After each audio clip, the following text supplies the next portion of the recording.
Salut à tous et bienvenue dans cette nouvelle vidéo. Aujourd'hui, on va faire que du code, on va pas faire de partie théorique. Ça va être un peu long, je pense. On va faire ça tranquillement. Donc, on va faire déjà une première passe parce que j'ai remarqué qu'il y avait des choses qui compilaient pas sur Windows. Donc, je me suis mis sur Windows pour pouvoir fixer ça. Sur le code qu'on a actuellement, je mettrai à jour les fichiers dans le repository. Donc du coup, qu'est-ce qu'on a là? On se retrouve avec le code qu'on avait la dernière fois. Si j'essaie de compiler, je vais avoir quelques petites erreurs. Alors, yes, voilà, je peux Donc là, il se configure.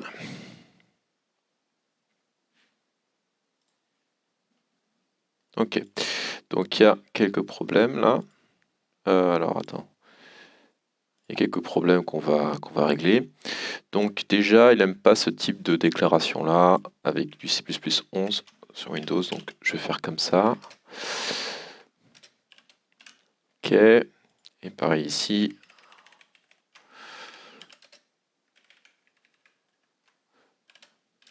Ok, j'enregistre, je recompile. Ok, et à nouveau, j'ai un petit souci ici.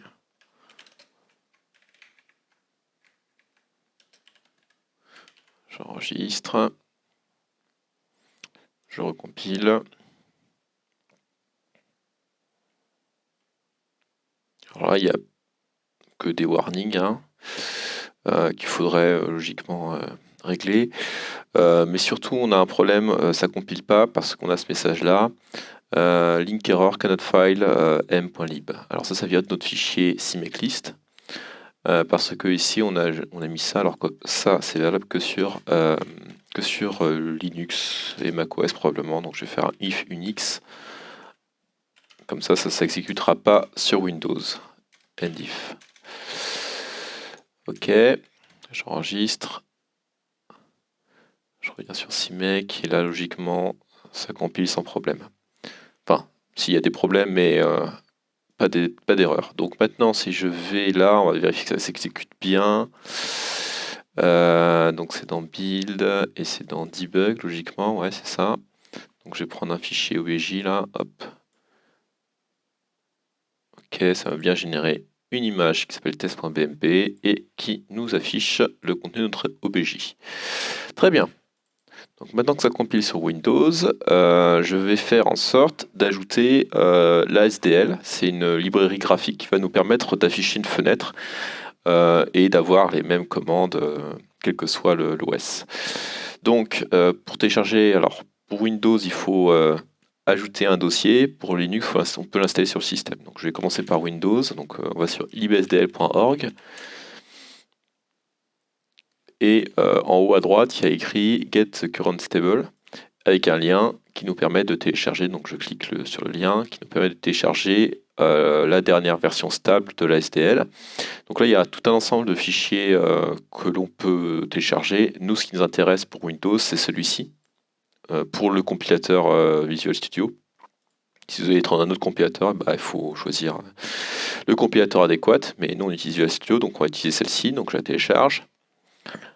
Et ensuite, eh bien, c'est bien arrivé dans mes téléchargements. Donc j'ouvre et je vais décompresser ce dossier-là. Alors je réouvre mon dossier de projet. Et dans mon dossier de projet, je vais ajouter un dossier qui s'appelle third party.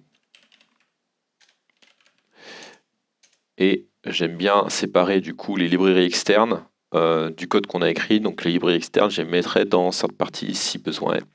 Et je décompresse du coup le dossier de la SDL dans third party. Donc maintenant, il nous reste à expliquer à CMake comment construire l'exécutable en utilisant cette librairie-là. Alors, juste petite info sur Linux. Alors, je ne sais pas pourquoi le scaling ne se fait pas correctement. Parce que là, on n'y voit rien. Voilà, sur Linux, là, je vais prendre l'exemple de Ubuntu. Mais il suffit de faire un sudo apt install. Et alors, sur Ubuntu, elle s'appelle libsdl2-dev, je crois. Et j'ai déjà installé normalement sur cette machine virtuelle. Ok, voilà. Donc vous faites ça et là vous n'avez pas besoin d'avoir à vous tracasser avec le dossier à décompresser, etc. C'est installé sur le système. Je sais qu'on peut faire ceci sur Windows, mais je trouve que c'est plus. Enfin, je suis pas spécialiste du dev sur Windows, donc il y a sans doute plus simple, mais bon, je fais comme ça. Alors ensuite, il faut faut expliquer à CIMEC comment on construit notre exécutable en utilisant l'SDL à présent. Donc pour le cas particulier de Windows, il faut lui expliquer où est-ce qu'on a installé la libSDL. Donc nous, dans notre cas, c'est dans third party /sdl2-2.24.2. Donc je vais lui dire si c'est Windows que tu es en train de. C'est un exécutable pour Windows que tu es en train de construire. Alors, il faut que tu rajoutes à l'ensemble des chemins que tu recherches, donc list, append, CIMEC, préfixe, path, le dossier CIMEC qui est dans cette arborescence-là. Donc c'est dans third party, SDL 2-2.24.2 /. Alors, évidemment, si vous téléchargez une version plus récente à l'avenir, ce nombre va changer. Je préfère le garder ainsi pour savoir sur quelle version de la SDL je l'ai construit. Et ensuite, CIMEC. Voilà.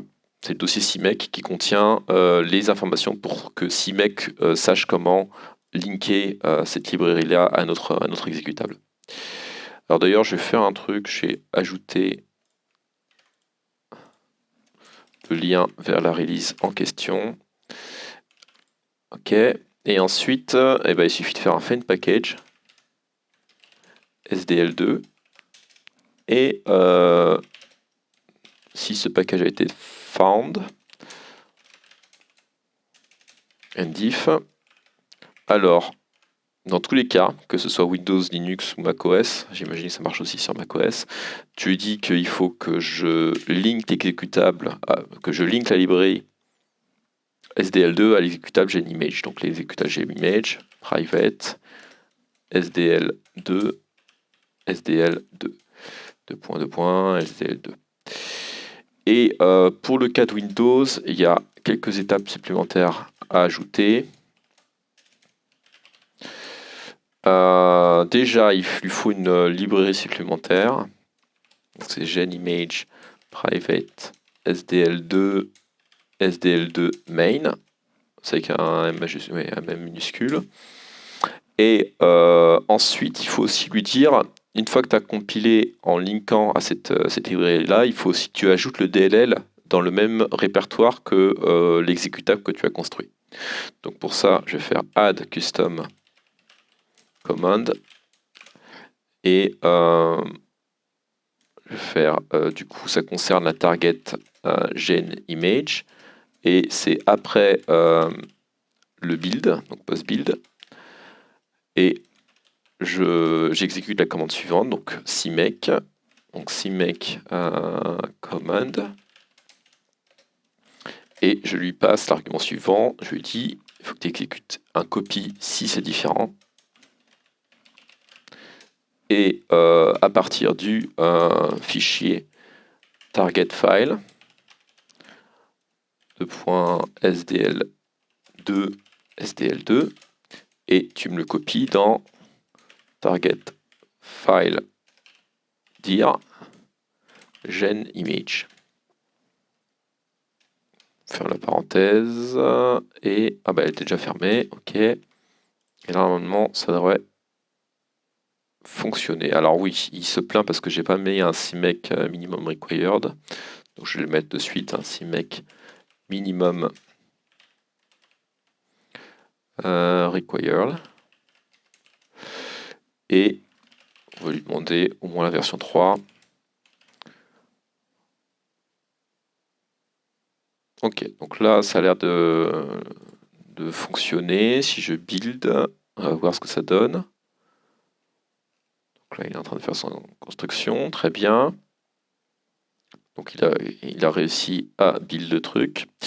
Et si on vient chercher donc dans notre répertoire build, Donc, sous Windows, c'est dans Debug. On voit qu'il nous a bien copié la librairie sdl2.dll, enfin le fichier sdl2.dll, dans le même répertoire que notre exécutable. Ok, donc maintenant que ça c'est fait, on peut commencer à écrire notre code spécifique à la SDL.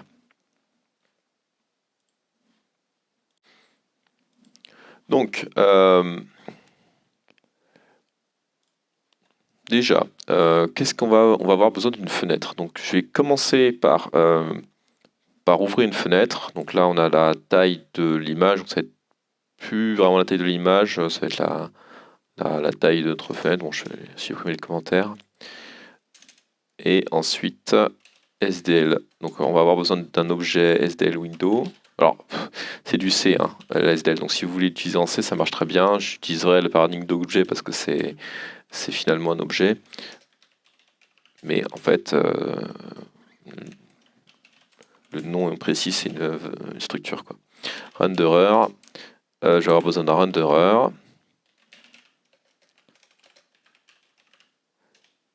Ok. Maintenant, alors oui, il faut que j'ai aussi... j'importe la SDL. Donc là-dedans, je vais faire un dièse include sdl.h. Ok, là maintenant, il devrait plus se plaindre par rapport à ça. Donc une fois qu'on a ça, on va déjà initialiser la SDL. Donc if SDL, alors je vais le faire déjà comme ça, SDL init. Et on a besoin de la vidéo. Et alors ça peut échouer. Donc ça nous retourne une valeur. Donc on vérifie que si ça n'a pas échoué. Si c'est inférieur à 0, c'est que ça a échoué. Et dans ce cas-là, eh bien, on fait un SDL log error. Et là, j'ai mis ça, mon truc original, catégorie application. Et là, je mets couldn't initialize SDL %s et je renvoie l'erreur %s. SDL get error. Ok, et dans ce cas-là, je fais un return -1. Ok. Ensuite, on va créer notre fenêtre maintenant. On a initialisé la SDL. Window equal SDL create window. Alors là, je lui spécifie que je dise pas de bêtises, normalement on va être title, c'est ça. Donc je vais lui donner juste le nom du fichier obj qu'on veut regarder. Ensuite, il faut que je lui donne la position sur l'écran. Window pause. Alors je m'en fiche un peu, donc je lui mets une defined. Et la même chose pour, ça va être pour x et y, hein, ça. Et ensuite, je lui donne la taille de la fenêtre, donc width et height. Et enfin, il y a des flags qu'on peut spécifier du style est-ce qu'on peut resizer la fenêtre, etc. Pour l'instant, on ne va pas s'en occuper, donc je mets 0. Donc une fois qu'on a créé la... Alors, petit truc, c'est que aussi, donc une fois qu'on a initialisé la SDL, ça c'est formidable, mais il faut aussi, à la fin, comme toujours, nettoyer après soi. Donc on fait SDL quit à la fin du programme. Et avant ça, SDL destroy window.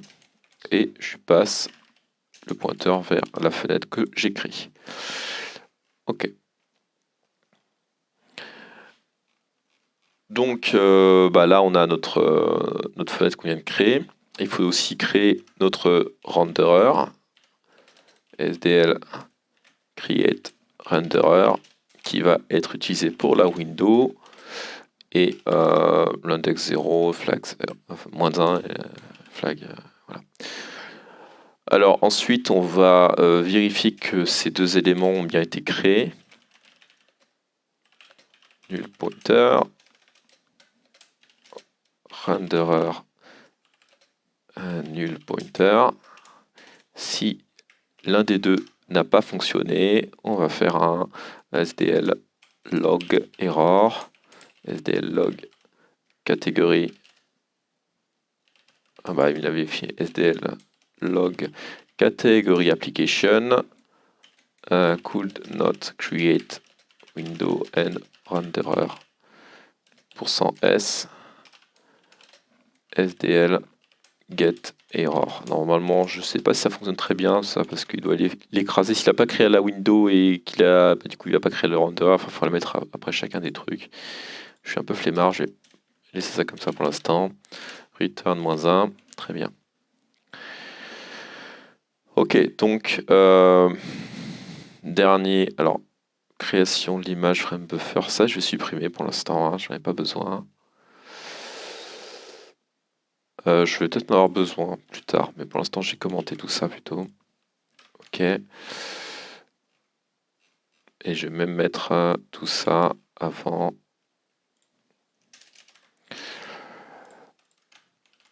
Ok.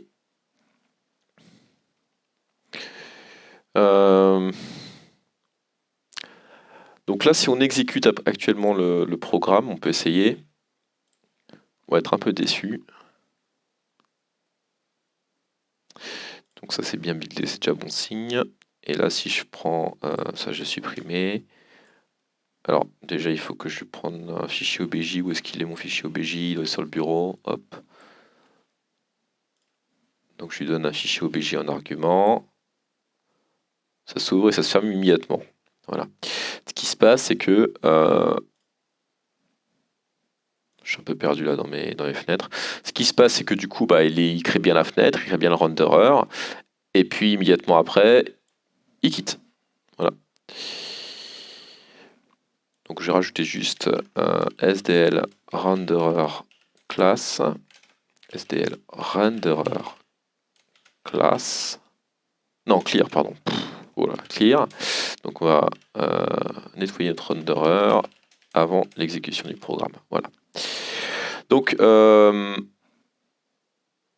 cette render clear, pas render clear.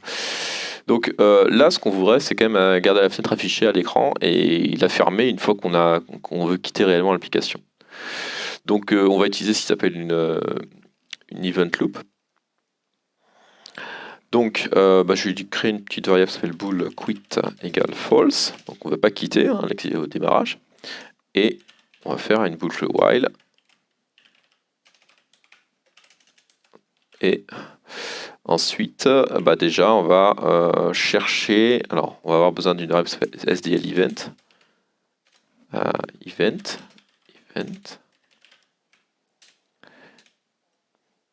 Et là, on va regarder s'il y a des événements, des nouveaux événements avec une boucle. Donc, je veux regarder s'il y a des nouveaux événements. Et suivant l'événement, je vais réagir comme il se doit. Donc event.type. Si c'est un SDL quit, alors je fais quit égale true.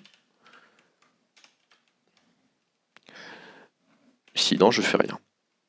Donc là, ce qui se passe, c'est que on rentre dans ces boucles-là, quit et false, donc ça s'exécute infiniment. Et on regarde les événements qui sont arrivés à l'oreille de la SDL. Et suivant le type d'événement, si c'est un quit, et ben à ce moment-là, on met quit à true et la prochaine exécution, paf, ça va aller ici. Donc vous pouvez vérifier que ça fonctionne bien.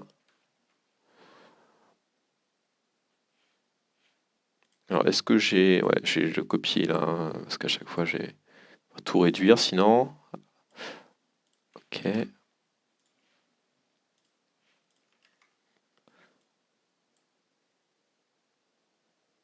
Voilà, j'ai ma fenêtre là, très bien. Et une fois que je ferme, bah, ça quitte le programme comme il se doit. Ok, donc maintenant on va faire un peu de refactoring pour pouvoir faire en sorte d'afficher non plus notre image dans non plus le contenu de notre OBJ dans un fichier PMP, mais sur l'écran directement. Alors nous, ce qu'on a fait jusqu'à présent, c'était créer une image dans un frame buffer. Donc dans la SDL, on va utiliser le paradigme de texture pour ça. Donc on va essayer vite fait là, voir ce que ça donne, hein. Donc je rajoute un objet qui s'appelle, donc je vais mettre un séparateur ici parce que ça c'est du code qu'on va déplacer par la suite. Voilà, on va créer un objet qui s'appelle SDL texture et on va l'appeler texture. Oui, alors c'est un pointeur, voilà. Et texture, ça va être un SDL create texture. Donc la texture, elle s'applique à un renderer. Le format de pixel qu'on va utiliser, on va utiliser pour l'instant du ARGB 888. SDL texture access. Et on va mettre ça target. Et enfin, il faut préciser la taille de notre texture donc c'est width, height. Fait exactement l'ensemble de la taille de notre fenêtre. Donc là, on vient de créer notre texture, c'est formidable. Maintenant, eh bien, dans notre boucle de rendu, il faut dire à SDL d'afficher ces textures-là sur l'écran. Donc pour ça, on fait SDL update texture. Et alors là, donc on lui dit la texture à updater, donc c'est texture. Nul, ça c'est la zone qu'il faut updater, on va tout updater, on va pas s'embêter pour l'instant. Alors là, il va y avoir un truc à créer, c'est justement notre frame buffer, le tableau de pixels qu'on veut mettre à jour dans la texture. Et ensuite la taille de notre frame buffer en largeur, si je dis pas de bêtises. Oui, ça c'est en largeur. Donc ça, première étape comme ça à faire. Ensuite, SDL render copy et renderer texture nul. Ça c'est les zones à updater. Pareil, quand on met nul, c'est-à-dire qu'on veut tout mettre à jour.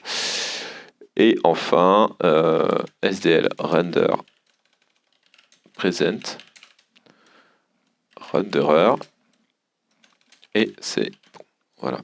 Et je vais par acquis de conscience faire un clear à chaque départ. Donc SDL render clear render. Ok. Donc quand on décompose le code, donc là on a créé notre texture. Ensuite, dans la boucle, au début de la boucle de rendu, on dit tu effaces ce qu'il y a sur l'écran.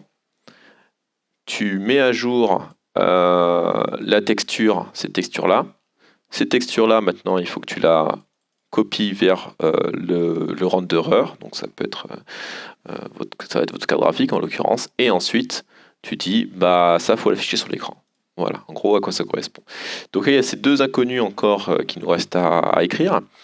Alors en fait c'est un tableau de pixels, hein, donc c'est exactement ce qu'on a fait auparavant hein, avec il est où mon code, il est là. Que je regarde. Frame buffer, voilà. Donc on peut reprendre ça et le mettre ici.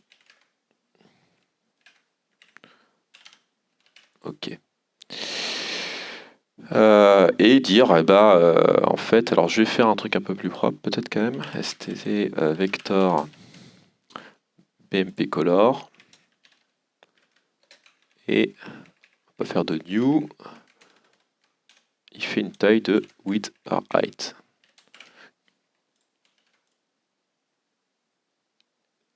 Et framebuffer.data.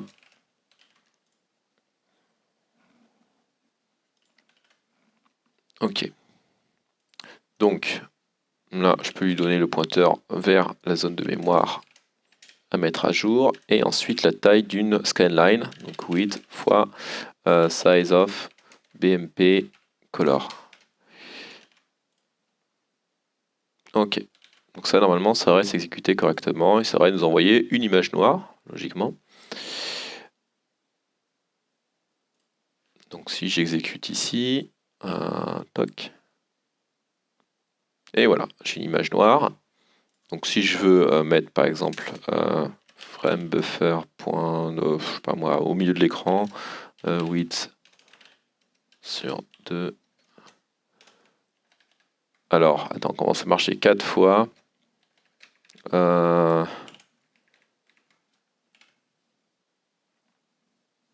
8 sur 2 et height sur 2 fois width plus. Donc mettons que je veuille mettre un pixel rouge au milieu de l'écran. Je ne suis pas planté là. Non, ça a l'air d'être correct. Égal 255. On va voir si ça fonctionne. Pourquoi il met des warnings? Qu'est-ce que j'ai fait? No operator match. Ah oui. C'est pas 4 fois parce que c'est un BMP color. Point rouge. Voilà. Et on construit notre exécutable et normalement on sera d'afficher un pixel rouge au milieu de l'écran là. Donc si je lance ça, on a bien notre pixel rouge qui est au milieu de l'écran, comme attendu. Donc je sais pas si ça va passer avec la vidéo, la compression vidéo, mais voilà, croyez-moi sur parole, il y a un pixel rouge au milieu de l'écran. Donc maintenant il ne reste plus qu'à finalement à écrire tout ça, tout ce qu'on avait fait. Et c'est bon, hein, c'est réglé. Là. Si je reprends ça, en fait, ça va directement le mettre. C'est ce qu'on va faire d'ailleurs. Je vais reprendre ça. Je ne fais pas le save de l'image. Pas de delay de frame buffer parce que maintenant on a un vecteur. Donc ça va le faire tout seul. Toc. Ok. Alors ça nous dit quoi? Est-ce qu'il y a des erreurs? Oui. Traceline.data. Ok. Ok. Et maintenant si j'exécute, on construit et on exécute avec notre tag. Voilà, ça fonctionne. Alors évidemment, comme je l'ai précisé, l'image est renversée parce que contrairement au BMP, on avait sur le BMP ce pixel-là qui correspondait aux coordonnées x, y égale à 0. Sur la SDL et sur beaucoup de libres graphiques en fait, le BMP est un peu une exception à ce niveau-là. Le X commence bien à 0 à gauche, mais par contre le Y, il commence à 0 en haut. Donc le point 0,0 est là, et le point width height, width moins 1 height moins 1 est en bas à droite. Ce qui fait que c'est renversé. Donc ça on peut fixer ça rapidement. Hein. Alors, c'est où que je voulais faire ça? Alors c'est ça ici. Hein. Alors que je regarde, si c'est ça. Ouais. Donc ça va jusqu'à -1. Donc normalement ça va être, si je me trompe pas, width. Alors c'est sur Y qu'il faut que je fasse la modification, pas sur X. Donc ça fait height moins ça moins 1. Ok, ça serait bon. Height moins 1 moins. Ça va de 0 jusqu'à height moins 1, donc ça va bien aller de 0 jusqu'à height moins 1 en version Y, logiquement. Ok, voyons si ça fonctionne. Voilà. Donc maintenant qu'on a tout ça, on va essayer de nettoyer un peu tout ça pour que ça soit plus propre dans des structures, dans des classes différentes. Ok, donc ce que j'ai l'intention de faire là, ce que je vais faire, c'est que je vais créer un nouveau fichier, enfin deux nouveaux fichiers, donc texture. Alors, j'ai commencé à les nommer avec des majuscules au début. Ça n'a pas d'influence sur Windows, on a une sur Linux et je mettrai à jour les autres. Texture.cpp. Enfin, en tout cas, les classes. Hein. New file et texture.h. Donc, dans ma texture, je vais avoir besoin de quoi? Alors la texture, ça va être une classe générique qui va en fait permettre d'adapter cette classe-là en fonction de la méthode d'output qu'on va choisir. Dans notre cas, la SDL, donc je vais créer un nouveau fichier qui s'appelle SDL texture.h.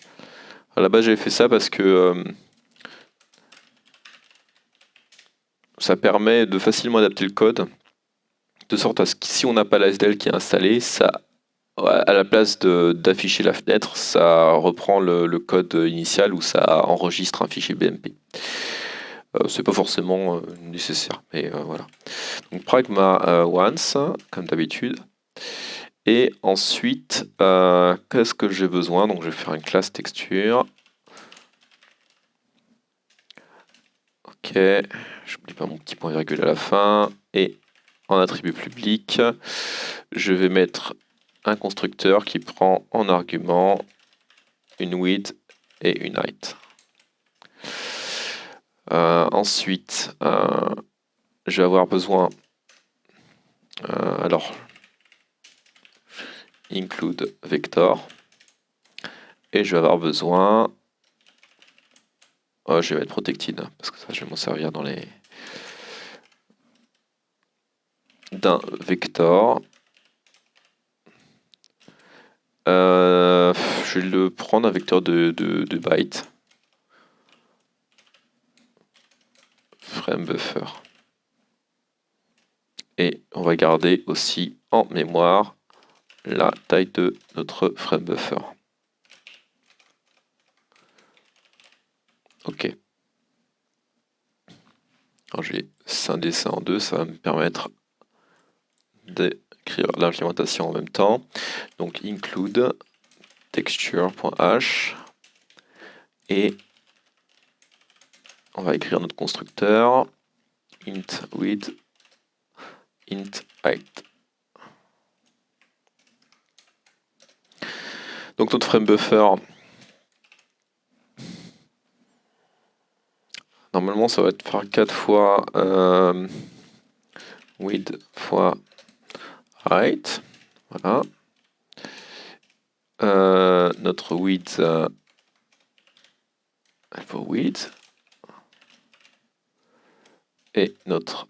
Alors oui, non mais attends, je fais n'importe quoi. Hop. Faut pas mettre l'underscore devant, parce qu'il faut prendre cela. Et height. Height. Ok.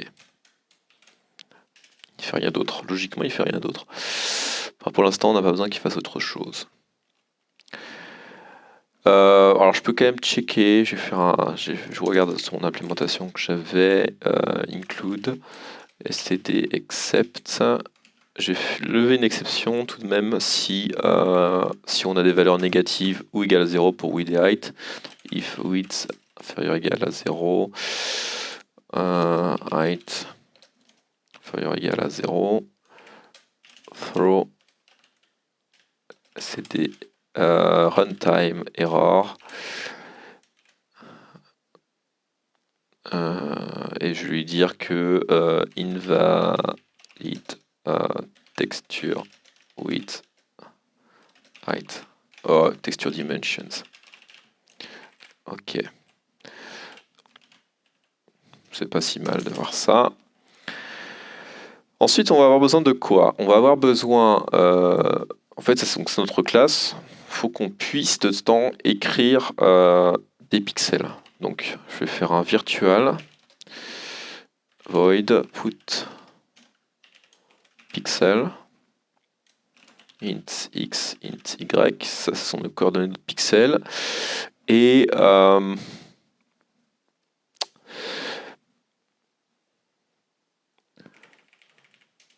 est-ce que je fais une color ou est-ce que je fais... Ouais, je vais faire une color. Struct color. Et on va faire uint 8t. Alors, faut pas que j'oublie ça aussi. Just include cstd_int pour les uint8. Rouge, vert, bleu. Alors vous remarquerez que là du coup j'ai pas pris BVR, enfin B blue, green, red, mais comme c'est plutôt utilisé rouge, vert et bleu. Et ce sera à la classe, à l'implémentation de s'occuper de changer ces paramètres-là bien. Et je prends donc du coup une couleur comme argument pour mettre un pixel quelque part. Et à l'inverse, je veux pouvoir obtenir un pixel aux coordonnées X et Y. Alors il y a plus efficace que tout ça, hein. Je ne prends pas forcément les choix les plus judicieux, c'est juste pour que ça fonctionne, que ce soit à peu près propre, mais bon, c'est pas forcément la meilleure des façons pour implémenter tout ça. Et puis j'aimerais bien, alors je vais faire des accessoires aussi pour les width, const return width, et la même chose pour height.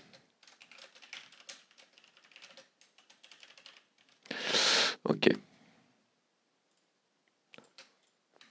Ça c'est tout bon. Et enfin, j'aimerais quand même pouvoir garder la possibilité d'enregistrer mon image en PMP. Donc je vais mettre un virtual bool save const char star file name.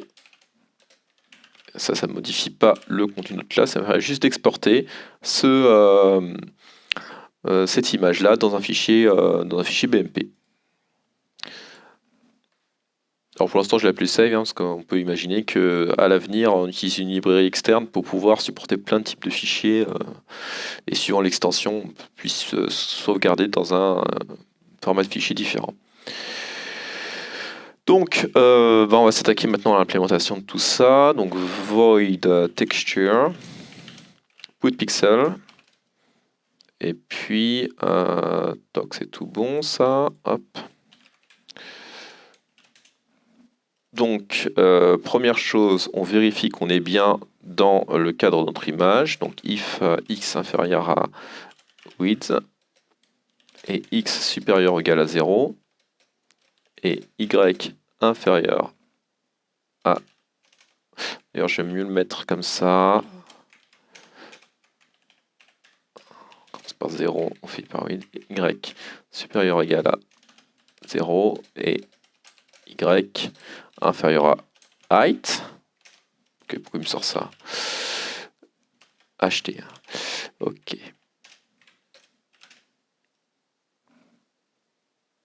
Là, si ça c'est respecté, on peut écrire dans notre frame buffer. Donc frame buffer 4 fois y fois width plus x plus 0, hein. Ce sera pour que ça soit bien aligné, égale c. Je le mets en BGR, je vais mettre en RGB. Enfin, il faut probablement que je change le format de ma texture dans SDL, mais je préfère le mettre en RGB. Y fois height plus x. Non, qu'est-ce que je raconte? Width plus x plus 1 égale c.rg et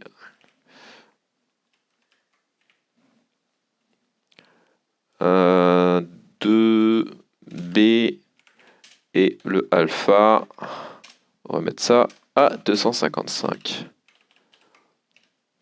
Très bien. Donc là, on a écrit notre valeur. Sinon, je peux faire un throw std runtime error invalid coordinates for writing to image. Je vais mettre un point virgule après ma truc. Ok. Bon, bah plus qu'à faire la même chose pour le getPixel. Int x, int y, const Donc on vérifie la même chose, hein.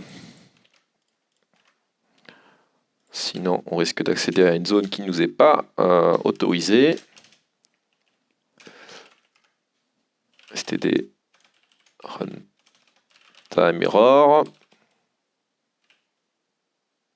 Throw, je me disais aussi c'est moins long. Throw invalid coordinates reading texture.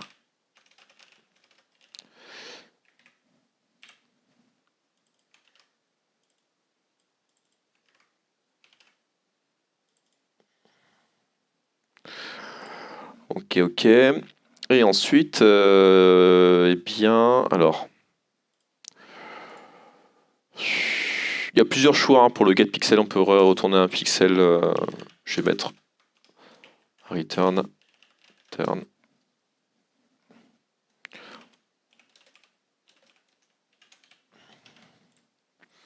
Et on pourrait très bien dire, si on accède à une zone qui ne nous est pas autorisée, on return directement ça. On ne fait pas d'exception. Donc color, ret. On remarque c'est pas mal d'exceptions parce que c'est pas mal de la gérer, mais faut bien penser à la gérer. Ret.r égale ça, du coup.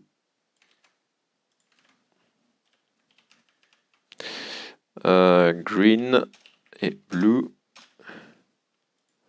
1 et 2. Return ret. Alors c'est pas un void là, d'ailleurs, color.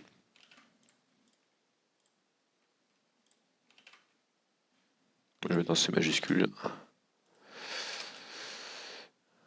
Voilà.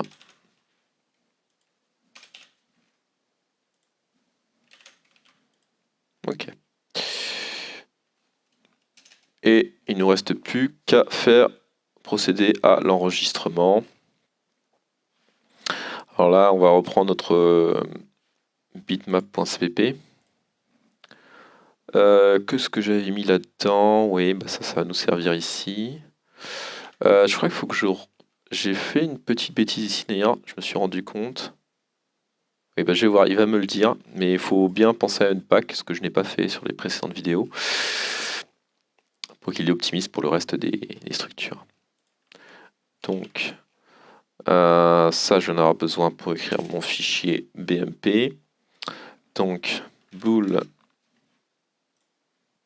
j'enregistre ça, texture, save, const char star file name.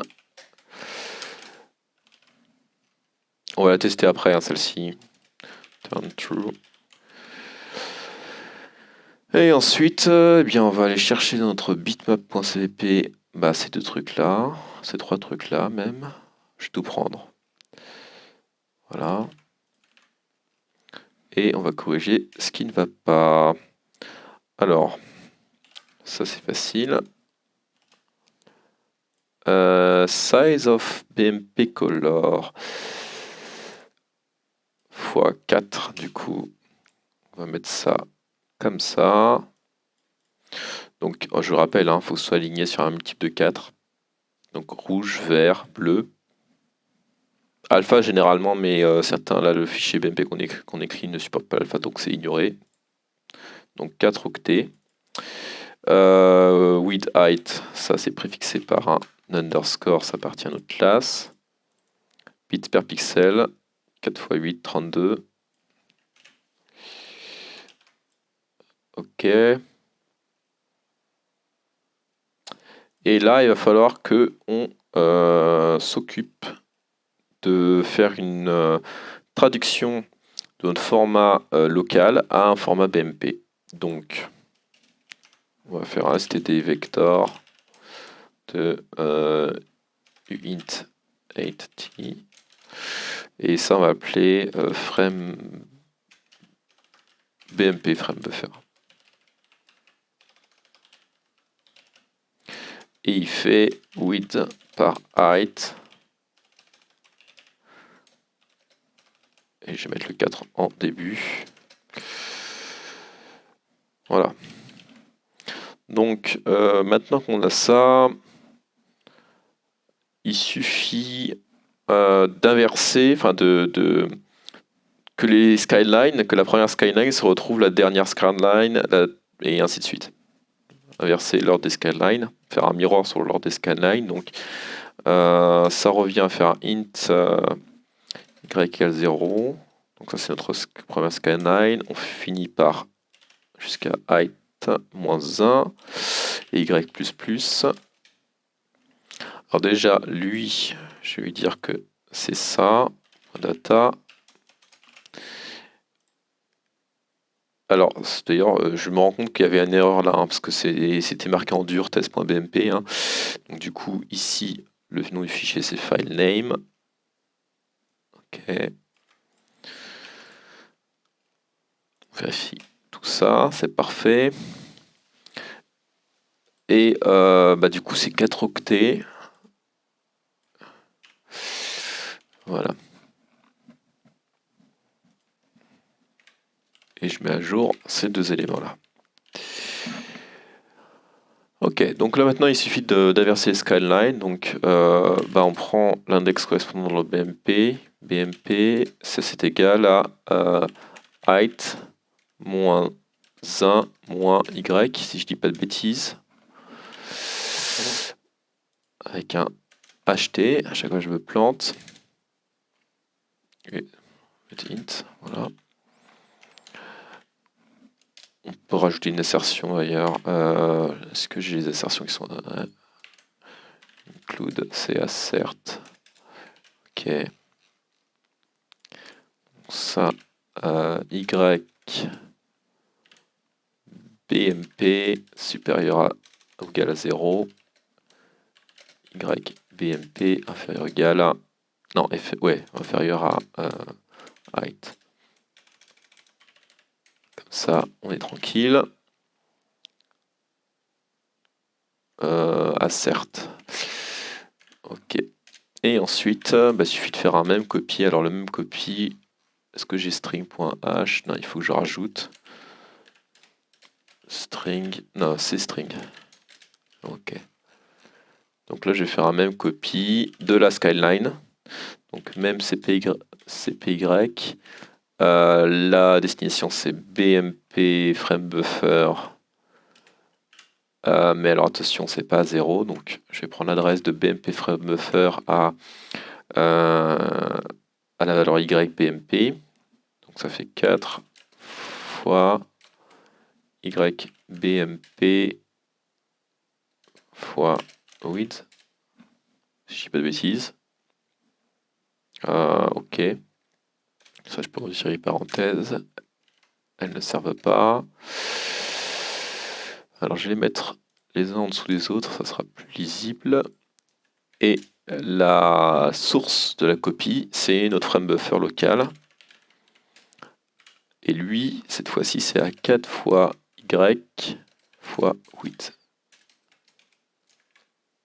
Et j'ai besoin de copier toute une skyline, donc 4 fois width fois 4 du coup. Ah, attends. Non, 4 fois width, c'est ça.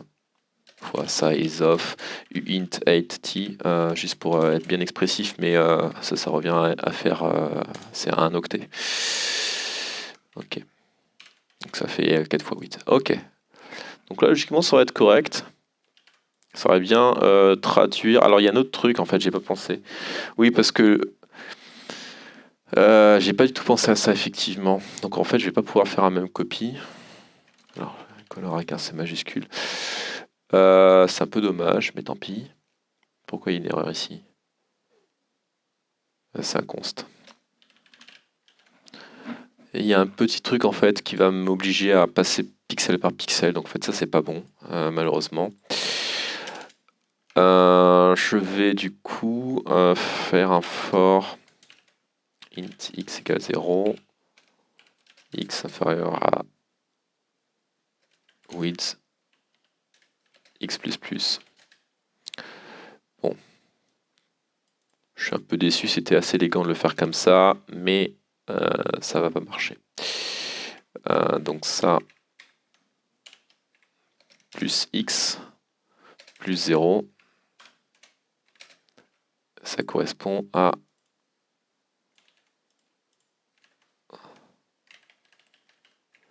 Faut intervertir l'ordre des couleurs, c'est ça le problème. Donc,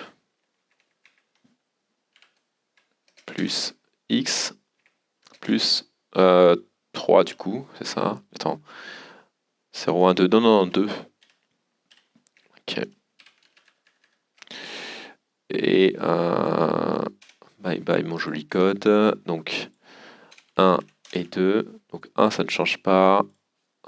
Et voilà. On intervertit les couleurs parce que du coup le BMP attend bleu, vert, rouge.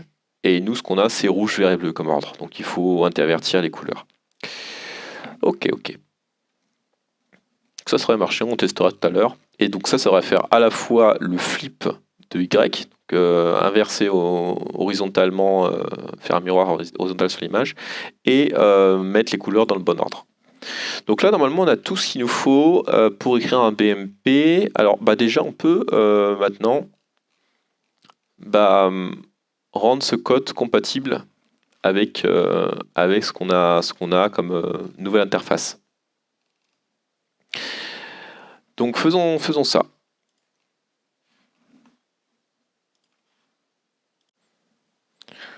Donc, on va reprendre maintenant notre code. Que je regarde où j'en suis. Ça c'est bon. Le frame buffer, on va plus le créer comme ça. Même set pareil, il part. J'aurais pu d'ailleurs le mettre dans le frame buffer, mais je crois qu'il initialise à 0 de base. Line color, ça on va supprimer aussi. Ça va être juste une color. Voilà.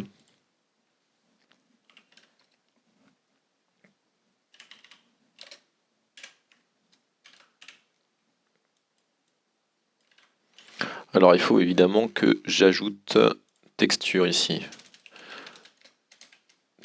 Texture.h, pardon. Bitmap, j'en ai plus besoin. Draw, je vais en avoir besoin. Et OBJLoader aussi. Ok.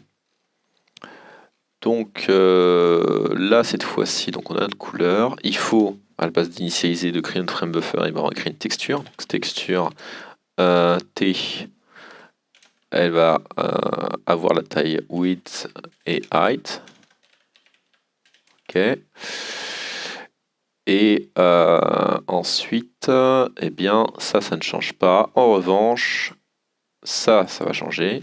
Alors je regarde à la fin, ça je vais pouvoir supprimer ça, tout ça. Ok.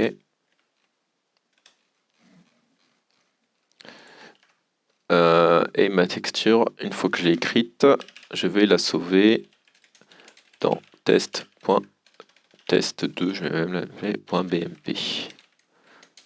Ok. Donc là, on voit qu'il y a un petit souci juste sur cette fonction-là. Donc on va l'adapter pour que maintenant elle prenne en argument une texture et puis la couleur qui va bien. Donc on se retrouve sur draw.cp.h déjà. Ça va pas être un bitmap.h, ça va être un texture.h. Bitmap et BM et ça peut être supprimé. CMakeList, il faut du coup adapter. Donc c'est texture.cpp. Et ensuite texture. Ok. Et color. Et j'ai pas le plus près de ça, j'appelle texture.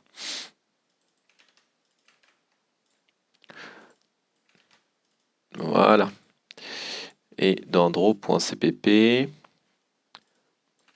je veux une texture en argument ici, une couleur ici, et pareil ici.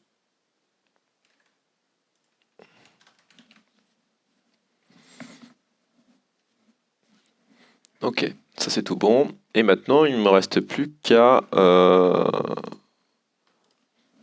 qu'à modifier les fonctions qui sont appelées dans Draw pour que, au lieu de s'adresser directement au frame buffer, on écrive directement dans la texture. Donc je regarde ça, j'en ai deux à écrire. Du coup, c'est texture. .putPixel. Aux coordonnées x, y, avec la couleur line color. Ok.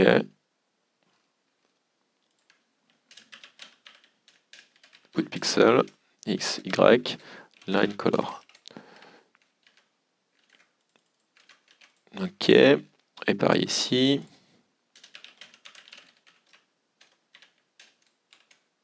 X, Y, line color.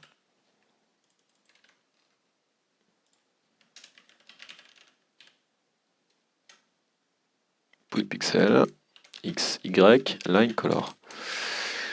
Très bien. Donc le main, il faut que je change des arguments qui sont appelés, et ça va être juste ici texture. Je l'ai appelé T, pas appelé texture. Ok. On compile. On croise les doigts que ça fonctionne bien. Warning, warning, warning, warning, warning. SDL. Ah oui, du coup, il est plus content, lui, parce que il n'y a plus le frame buffer. Pour l'instant, je vais la commenter. On va régler ça après. Ok. Donc, si je retourne là-dessus, je fais mon GEnImage. Il va m'ouvrir une fenêtre qui n'a rien pour l'instant. Mais par contre, j'ai test2 qui s'est créé. Et c'est bien le contenu de ma texture. Donc, il ne reste plus qu'à faire un truc. Maintenant, c'est de faire en sorte que ces fonctions-là, en fait, enfin surtout celle-ci, elles correspondent du coup à notre nouvelle interface qui s'appelle texture.cpp. Et ça, du coup, on va le développer dans SDL texture.cpp.h. Donc, allons-y. On va commencer par SDL texture. Bah, je vais le mettre ici, SDL texture.h. Donc, comme toujours, pragma once, class SDL texture. Et elle hérite, alors j'ai include SDL, non, du coup c'est texture.h. Et du coup elle hérite de public texture. Ok. Donc en attribut public, on a tout simplement premier constructeur, enfin, seul constructeur qu'on va implémenter, un renderer. Alors, du coup, il faut que je lui donne accès à la SDL pour qu'il comprenne ce que c'est qu'un renderer. Renderer, donc un pointeur vers le renderer. Et une taille. Voilà.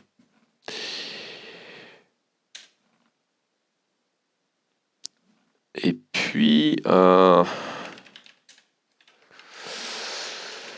j'ai besoin du coup de deux éléments.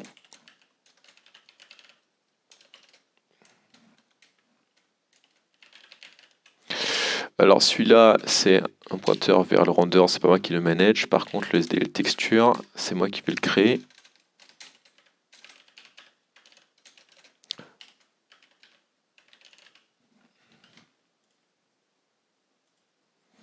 Très bien.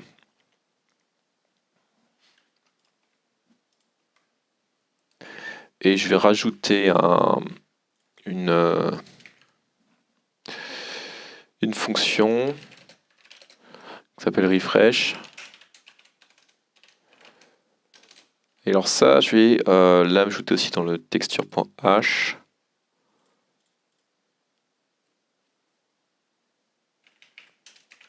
Ici, virtual void refresh.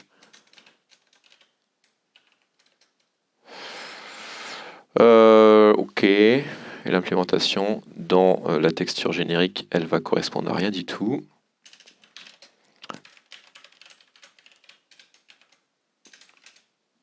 Voilà.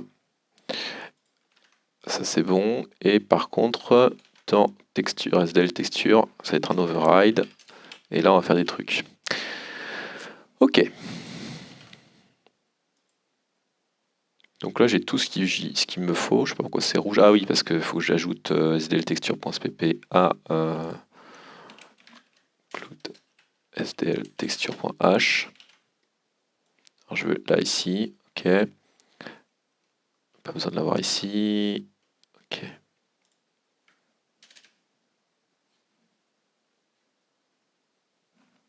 Donc, mon constructeur déjà. SDL texture. Et ouais, SDL texture. Ok. Ça c'est bon. Donc on appelle la superclasse texture avec les arguments width et height pour qu'il nous crée notre espace mémoire qui nous va bien. Et ensuite, on va procéder à l'initiation de l'élément texture.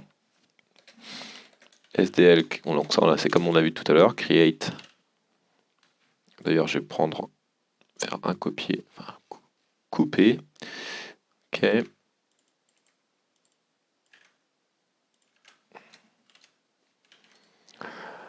Renderer, hop. Ah oui, faut que je garde une référence renderer. L'inverse, renderer. Ok. Parce que ça va nous servir pour l'update. Donc, je crois que c'est du coup RGBA 32, je sais plus. On verra s'il se plaint. Le format. Donc ça correspond à l'organisation des pixels dans l'écran. Là, le ARGB 88888, ça correspond à la même chose que pour le BMP. J'aurais pu utiliser ça, mais bon. Ça serait très bien comme ça. Ensuite, d'ailleurs, le put pixel, il faut que je vérifie. Si je n'ai pas fait texture, je ne sais plus si je l'ai fait correctement ou pas. C'est ça, RGB, ouais, c'est bon. Ok, ça c'est parfait. Et on regarde s'il a réussi à la créer.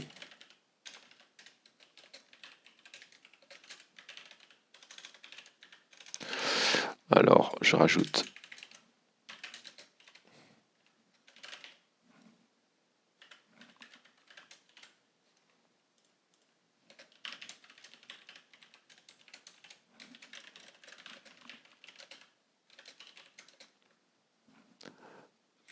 texture. Ok. Et maintenant qu'on a ça, le seul... Ah bah j'ai oublié, oui, il faut que je rajoute aussi un... Parce qu'on vient de faire un create, donc on va faire un destructeur. SDL texture. Ok. Et dans le destructeur, on va faire SDL destroy texture. Alors je sais jamais trop SDL, c'est faut pas prendre ça pour argent comptant. Comment il organise sa mémoire? Est-ce que c'est le renderer du coup qui est bindé à la texture? Mais je crois pas. Je crois qu'il faut quand même le clean. Et notre fonction refresh cette fois-ci, si j'arrive à taper correctement, ce serait bien. SDL texture refresh. Ok. Et là, eh bien, il suffit, on l'a déjà fait, d'aller voir ici. Et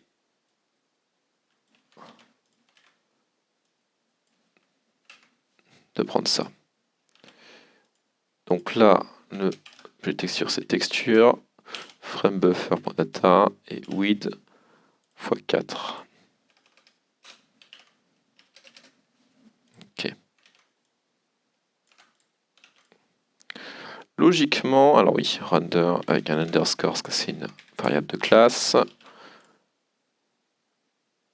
logiquement, ça devrait fonctionner.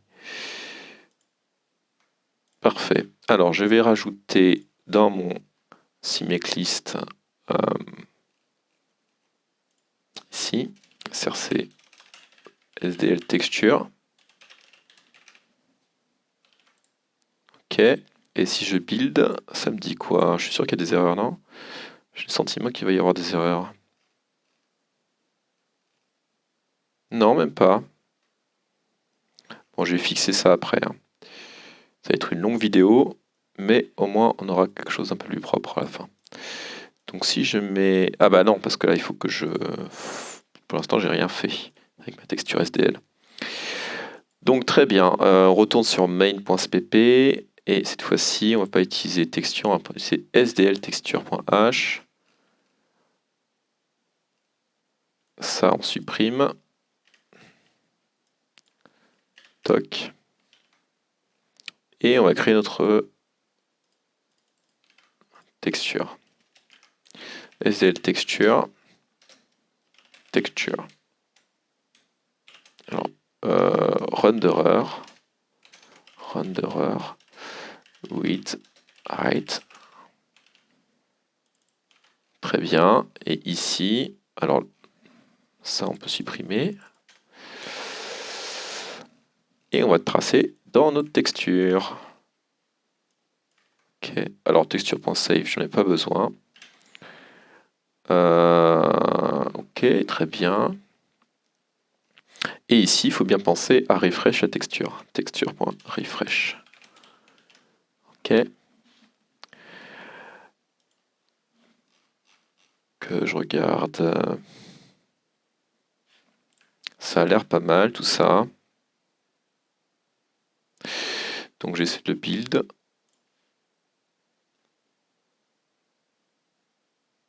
Et là, si je fais ça, j'ai bien ma fenêtre qui m'affiche mon mesh. Ça c'est cool. Ça je peux supprimer. Et ensuite, je voulais vérifier quelque chose. Ça m'a l'air pas mal. Alors attention, hein, ici, là, ce truc-là, ben, il faut bien le créer après avoir créé le renderer. Hein. Sinon, ça va avoir des problèmes. On va ajouter une dernière petite feature et puis après, on va passer à la partie d'optime légère. Hein. Il y a plein de trucs hein, qui resteront optimisés, mais de cleanage un peu de code et de retrait de tous ces warnings là qui sont un peu agaçants. Donc maintenant, bah, on va quand même garder la possibilité d'enregistrer ça dans une image. Donc je vais supprimer ça. C'est tout bon, parfait. Donc on va vérifier s'il y a une touche qui a été enfoncée, SDL key down. Et si c'est le cas, on va vérifier quelle touche c'est. Donc switch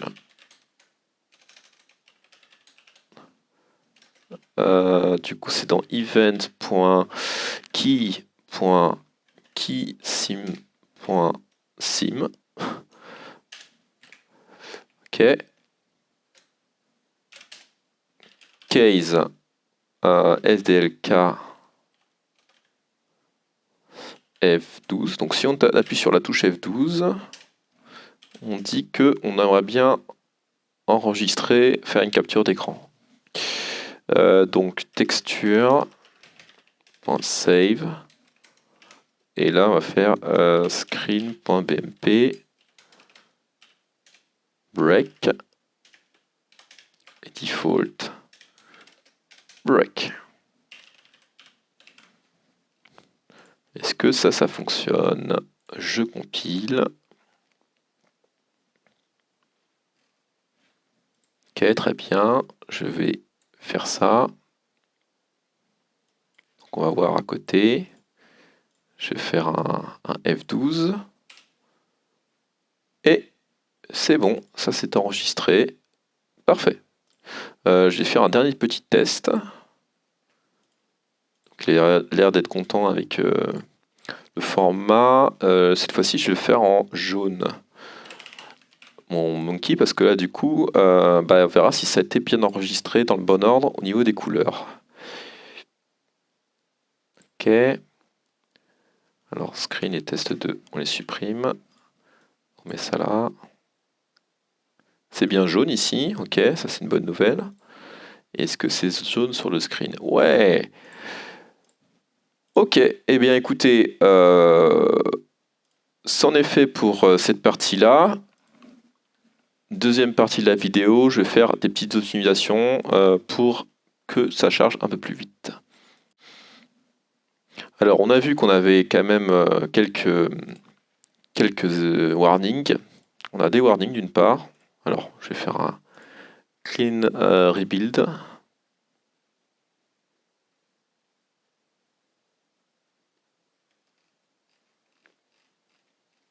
On a quelques warnings là, même un sacré paquet de warnings.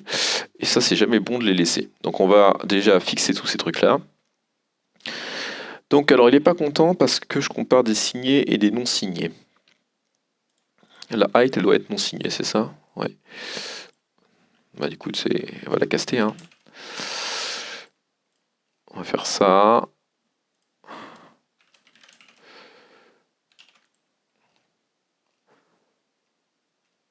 Très bien, pareil ici. Et là aussi. Alors il a raison de se plaindre de ce genre de truc, hein, parce que ça j'aime pas trop les non signés. Parce que vous pouvez facilement vous retrouver à être piégé. Alors oui, bah du coup c'est sur width et height, hein. Ok.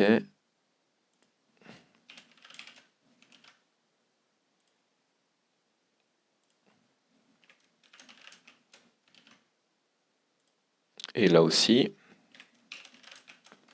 Ok. Il n'aura plus qu'à voir les initialisations qui sont pas bonnes ici.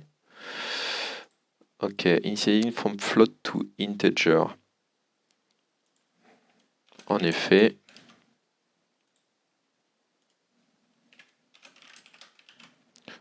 Parfait. Donc maintenant, clean rebuild. Il y avait d'autres fichiers sur lesquels il y avait quelques erreurs, enfin quelques warnings plutôt.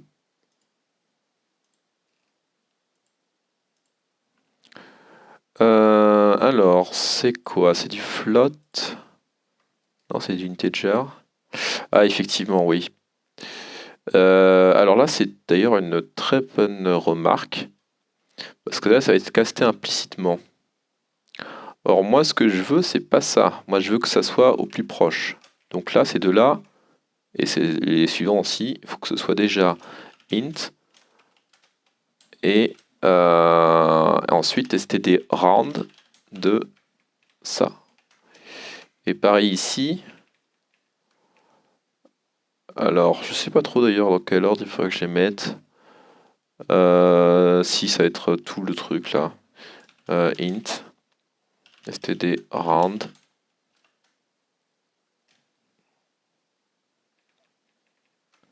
De ça. Ça va être déjà plus propre, effectivement. Je suis d'accord. Ok. Ah, j'ai fait un reconfigure. Quelle erreur.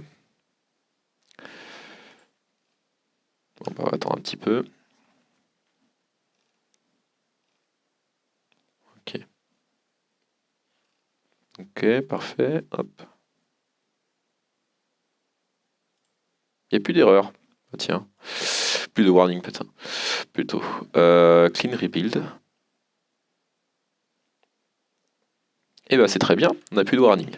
Donc déjà c'est le premier problème que je voulais régler. Alors peut-être qu'il y en a sur Linux parce que les warnings sur chacun des OS changent un peu. Mais en tout cas ceux-là ils sont réglés, donc ça c'est une bonne chose de fait. Deuxième truc qui est extrêmement inefficace, la façon dont j'ai fait, c'est sur le OBJ loader. Le OBJ loader est sous-efficace. On va rendre ça un peu plus efficace parce qu'en fait ce qui se passe c'est que, alors je vais fermer tout. c'est que, donc alors pour le constructeur, ça pose pas trop de problèmes, hein, on fait notre regex, etc. Le problème, c'est quand on appelle ces fonctions-là, à chaque fois, ici, on reconstruit la regex, et ça demande pas mal de boulot en fait, parce qu'il faut la compiler, etc. Alors que au final, ces trucs-là, ça fait partie. Enfin, c'est même pas des variables de classe, c'est des trucs qui sont communs à tous les OBJ. Donc il faudrait mutualiser ça afin d'avoir à éviter de recompiler systématiquement ces regex-là. Et ça va accélérer énormément le chargement du fichier OBJ. Donc c'est exactement ce qu'on va faire. Donc,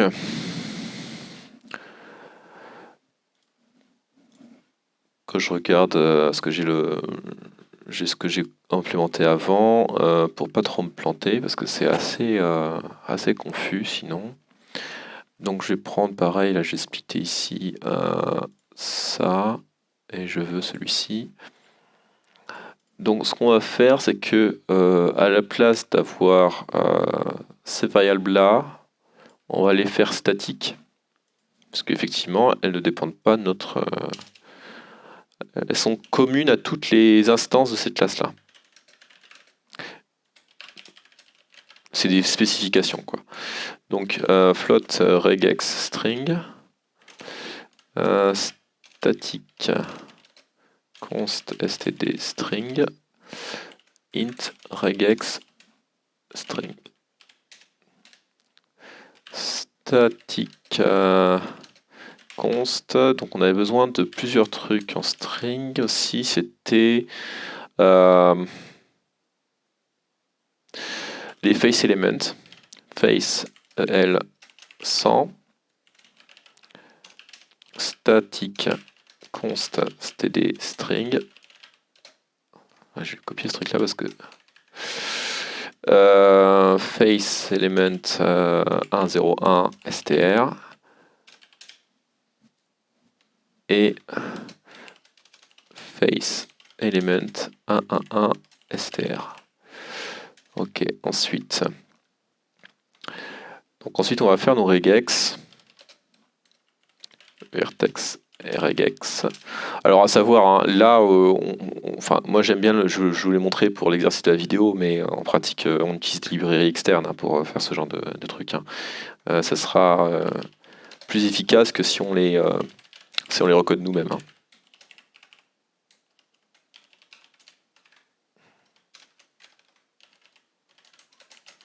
Face group 101 regex. Face group, oui c'est ça, groupe 111 regex. Et pareil pour les, alors il me faut une flotte, flotte regex. Et pour chacun des éléments de face, face el 1 0 0. Ok.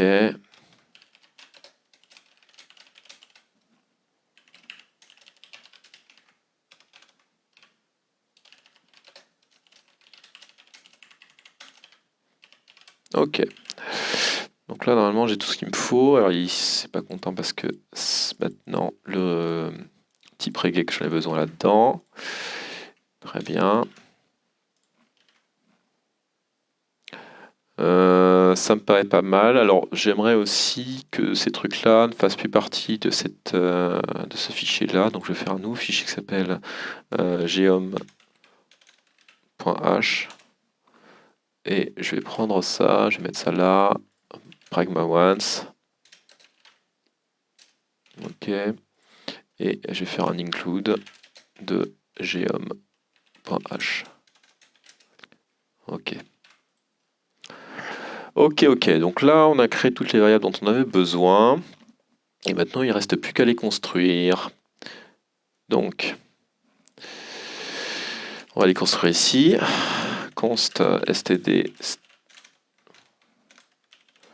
string obj loader. Ok.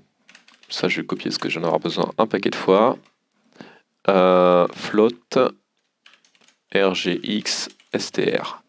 Bon, ça c'est juste un petit raccourci pour pas avoir à me taper à chaque fois quand je les concatène dans les regex. Hein. Ok. C'est malin, c'est que finalement en fait je vais avoir besoin de faire du copier-coller. Donc ça peut sortir maintenant. Ensuite, int regex str. Ok. Ça peut sortir. Et const std string obj loader. Je vais plutôt les mettre les unes à la suite des autres parce que face.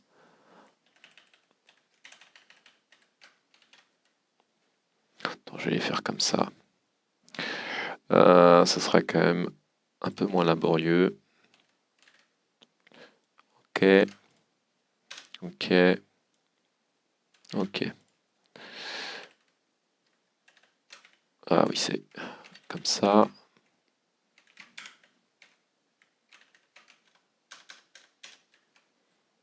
Ok.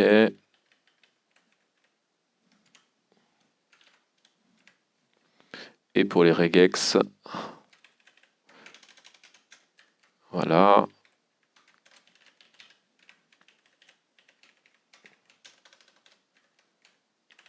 Ok. Un peu moins laborieux. Ensuite, donc, face element string. Bah, il y a un seul élément qui est un integer. Int regex string. Quand c'est. Donc, c'est ces trucs-là. Hein. Enfin, c'est ces machins-là plutôt. Ça, c'est égal à ça plus slash 1, 2 plus ça. Voilà. Et ça, c'est égal à ça plus slash plus ça plus. Voilà. Plus slash plus ça. Ok. Donc ça peut partir maintenant.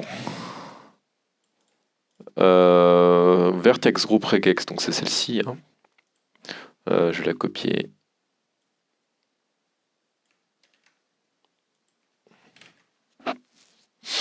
Ok.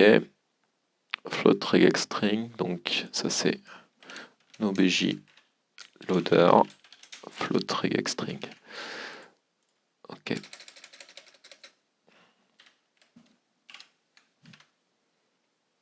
obj en majuscule. Hein. Obj loader. Voilà, ça me semble pas mal. Ensuite, ces trois-là.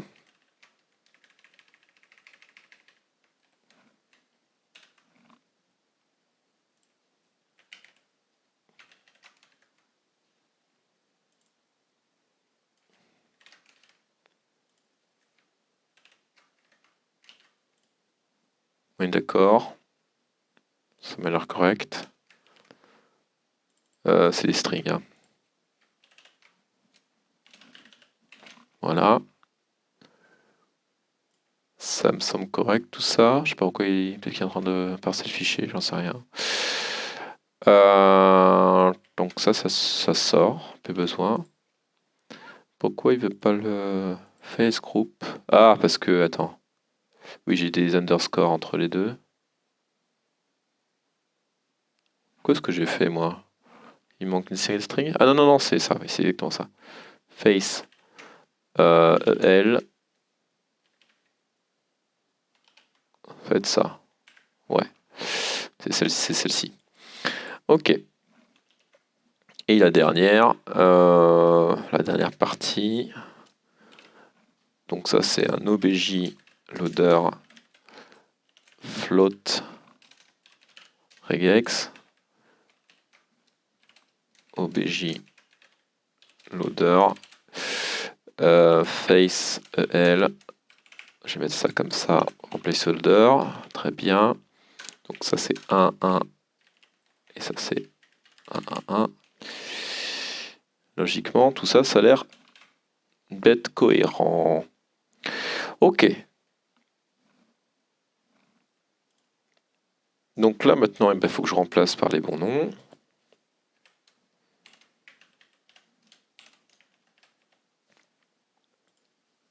Donc pour le constructeur, je vais pas avoir un gain de performance incroyable. J'ai d'ailleurs 0 gain de performance.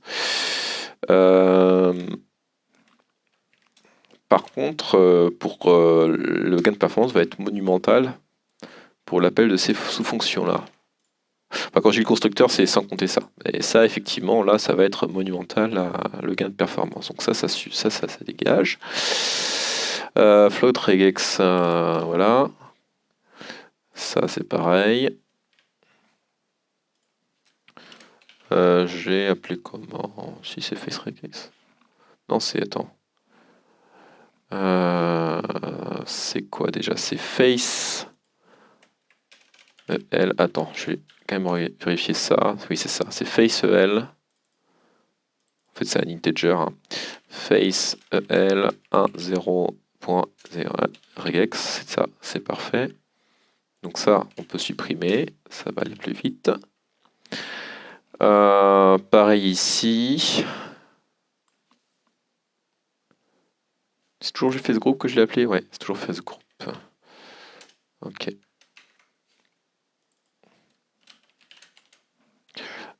Face EL 101 regex.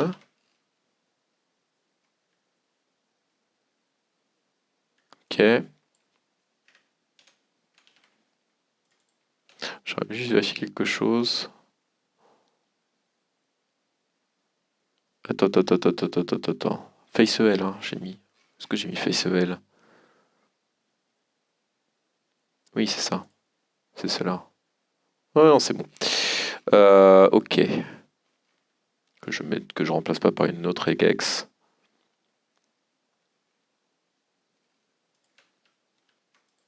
Ouais, c'est ça. Face EL 111 regex. Donc ça, c'est 3 int séparés d'un slash. C'est 3 int séparés d'un slash, c'est tout bon. Donc ça, on peut supprimer. Ça, on peut supprimer.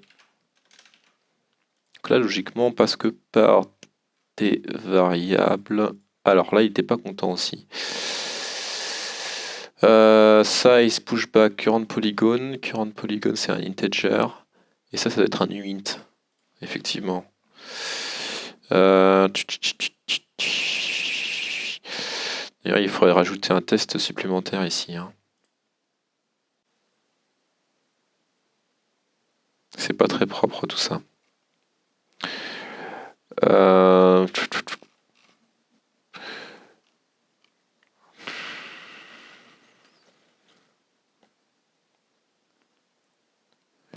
Bon, on va laisser ça comme ça. Mais oui, en vrai, c'est pas idéal.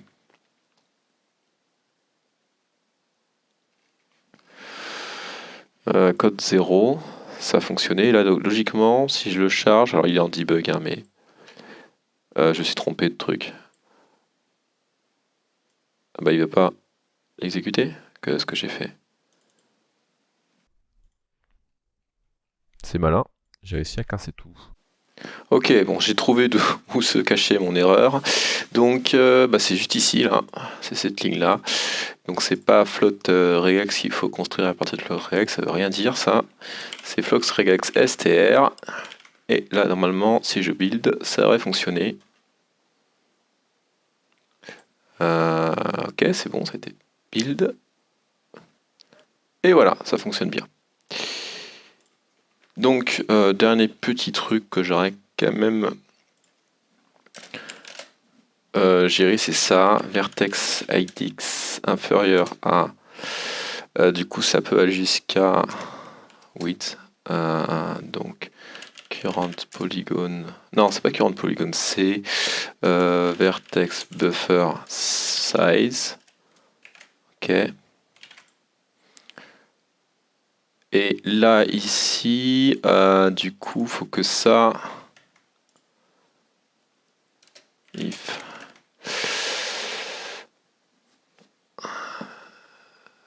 ça va être supérieur ou égal à 0. Et c'est inférieur à ça. On est d'accord, donc je vais simplifier un peu le truc. Ok.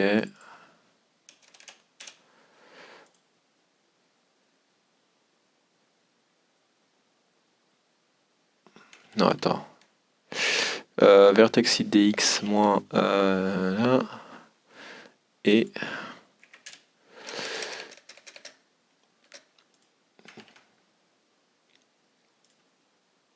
ok, alors il n'est pas content parce que c'est un size t effectivement.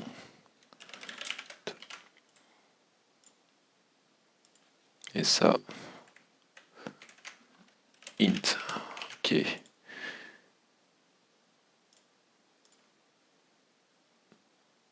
Parce que là, je soustrais les trucs, il faut que ce soit supérieur à 0, il faut bien que ce soit un integer. Ok. Else, std, et runtime, error, malformed obj. Ok. Ça, c'est un peu mieux. Donc ça, je vais copier ça dans tous mes cas. Voilà. Ok. Alors je l'exécute pour être sûr que ça fonctionne et on va s'arrêter là pour cette vidéo-là. Ok, ça fonctionne bien.